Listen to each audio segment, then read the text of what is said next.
remains a 40-pound vest. I can only imagine if it was 100 pounds, but it makes me want to do some movements and training. This is remains a 40-pound vest.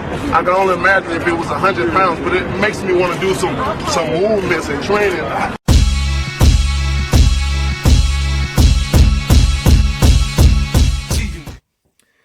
What's up, fight fans? This is Kurt DeVille with Counterpunch Boxing News, and I have some new news concerning Teofimo Lopez Sr. And this is what he said about the future of Vasyl Lomachenko. He said this. He said, "We didn't fight no fucking bum. Lomachenko is a world champion, and he fought over 400 fights. And we broke the code," said Teofimo Lopez Sr. He said, "I have the utmost respect for Lomachenko. We took his leverage, jumping to the left, and he became a regular fighter when we stopped that. Lomachenko will destroy anyone at 135. And I'm going to get rich betting all my money on Lomachenko because my son beat Lomachenko. It doesn't mean suddenly Lomachenko's a nobody. Look, Masayoshi Nakatani and how good he is. People think Lomachenko is easy, but he's going to eat all these young guns at 135 alive. Lomachenko is strong, and he was able to take big shots from my son. I give him props for the shots that he took. He committed early in the fight. We would have gotten knocked out, he would have gotten knocked out, but just because he lost doesn't mean he's a nobody or he's suddenly no good. He's a great fighter who lost to a great fighter." Those are the words of Teofimo Lopez Sr. And I have to 100% agree with that. Because a lot of people that did take that chance, or should I say that didn't take that chance, will now take that chance. And Teofimo Lopez put himself in position to get that opportunity. He immobilized it and was successful, okay?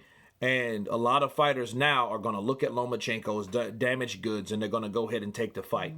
That's why it's a good thing to see someone like Lomachenko lose the way he did, because they're going to think that Lomachenko is going to fight just like that the next fight when he fights someone else. And they're going to get ate into they're going to be mince meat, okay? They're going to get ate alive.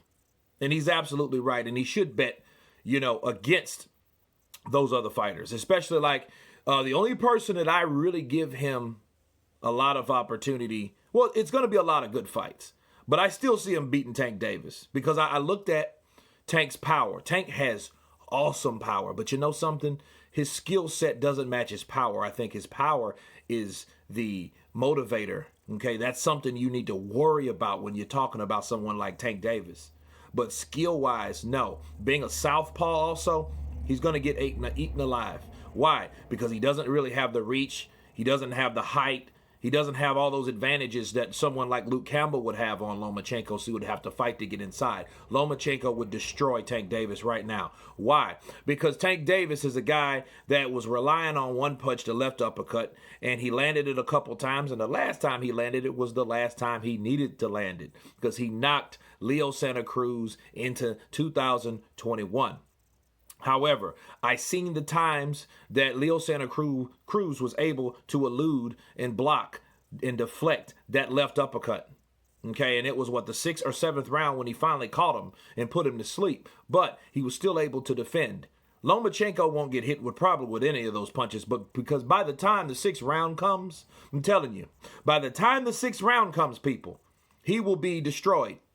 Tank Davis will be swollen. Tank Davis won't really know what to do. He's still fast, though. He still punches like a mother sucker. But at the end of the day, I think Loma would get him, even to this day.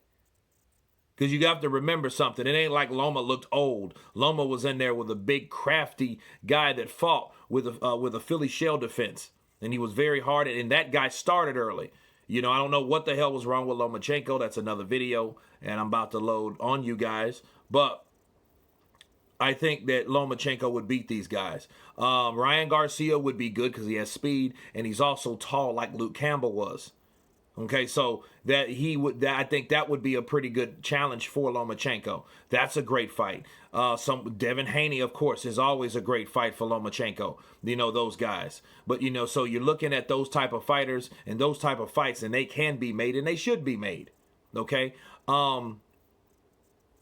The guy that I would worry more about would be Shakur Stevenson, because Shakur Stevenson, not only does he have the skill, he has the speed, and I think everything else. I think if I was going to give him a minus in any other area, I would give him minus in power, but everything else makes up for Shakur Stevenson, and that would be a very, very competitive fight, especially if he went back down to 130. Okay, so, you know, I think that would be a good fight also, because again, Lomachenko is not a original 135er. You know, he's a featherweight. He's a 126 pound fighter. Okay, so, you know, again, you have to take what Teofimo Lopez Sr. is saying. And he's not just saying that because his son won. Okay, he's saying that because he knows that those rounds that Lomachenko was getting to him, he was getting to him. Okay, and he knows that. Lopez didn't come out of that fight looking like he could go to the club afterwards. He took some shots.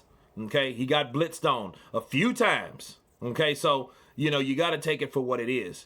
But you guys tell me what you think about Teofimo Lopez Sr. Stating how he feels about the future of Vasyl Lomachenko. You guys tell me what you think. Of course, please subscribe. And you guys been Counterpunch. Peace.